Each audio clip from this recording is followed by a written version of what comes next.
Welcome to the first video for Chapter 14, Mood Disorders.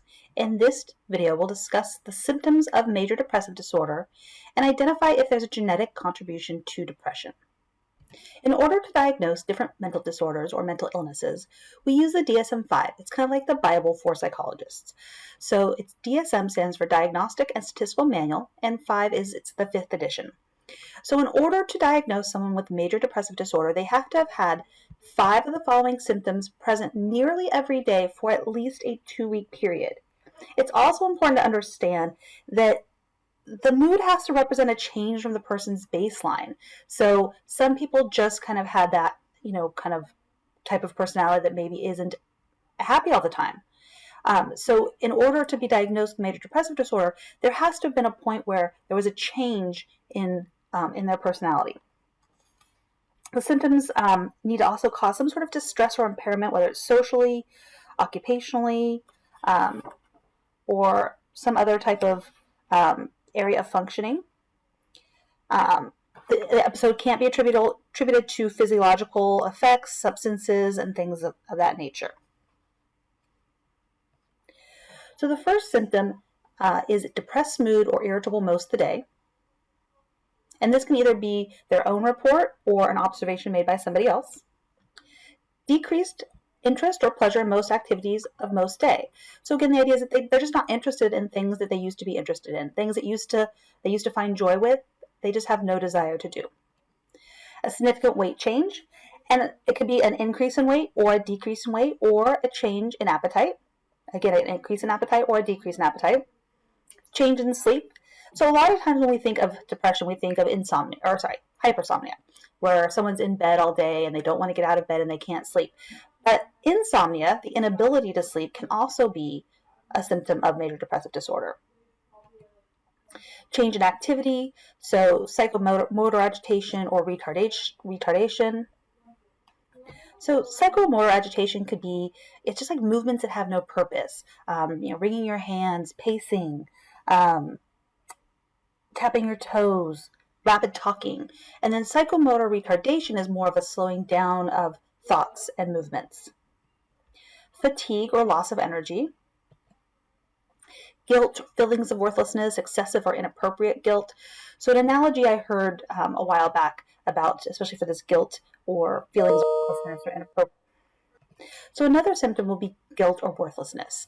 So excessive guilt, inappropriate guilt, feeling of worthlessness. So an analogy I heard a while back that kind of made a lot of sense to me is, for some of us, if our dog died, we'd be sad. We'd be sad that we lost an animal that we loved. Someone who has depression, they're not only sad that they lost that dog, but they feel like that dog died because of them, that it was their fault, that somehow they're responsible for that, and they can't control it.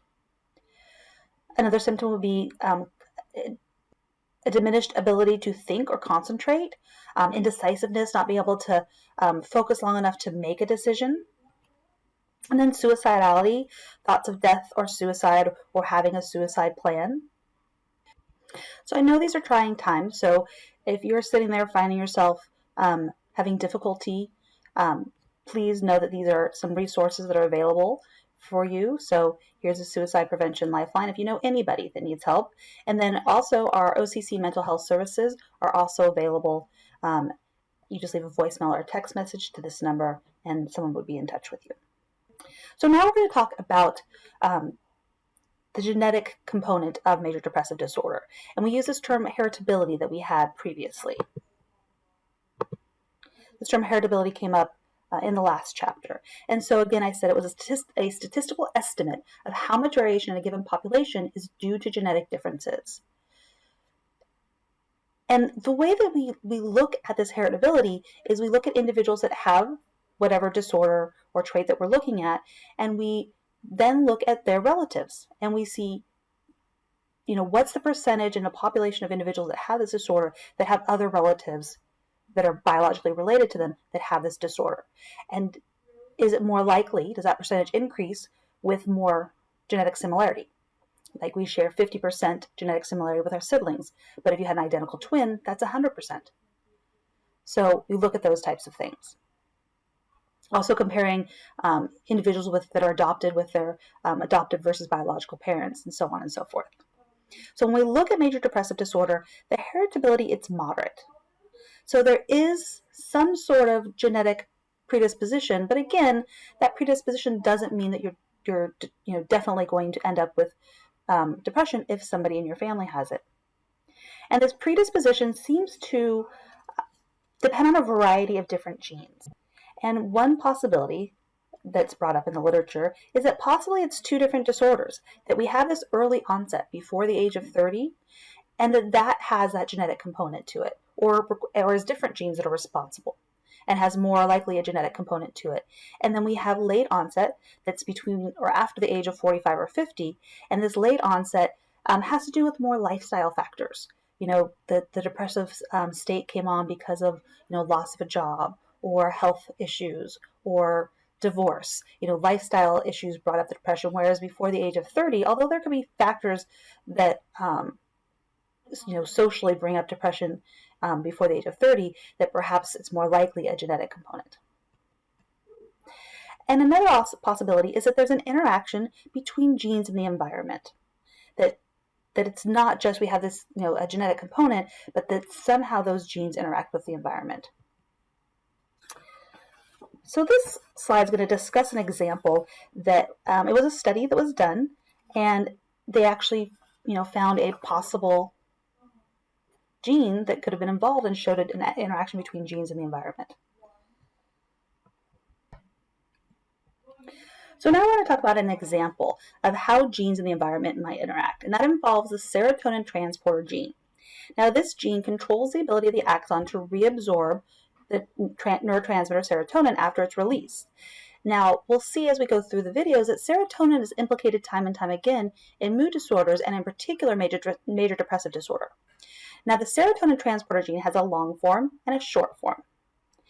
And what this study did was it looked at 847 individuals over a 5-year period and asked them to report if they had stressful situations like loss of a job, divorce, death in the family, and then they followed them and looked to see if they had an increased likelihood of depression.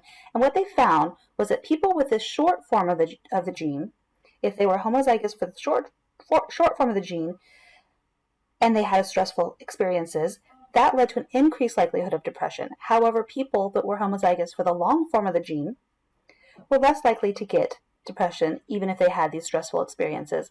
Well, people that were heterozygous, so had one copy of each, didn't seem to have an increased likelihood of depression, but they had a magnified response to these stressful events. So it suggested that maybe this gene somehow alters someone's response to stressful reactions, makes them more sensitive to environmental influences.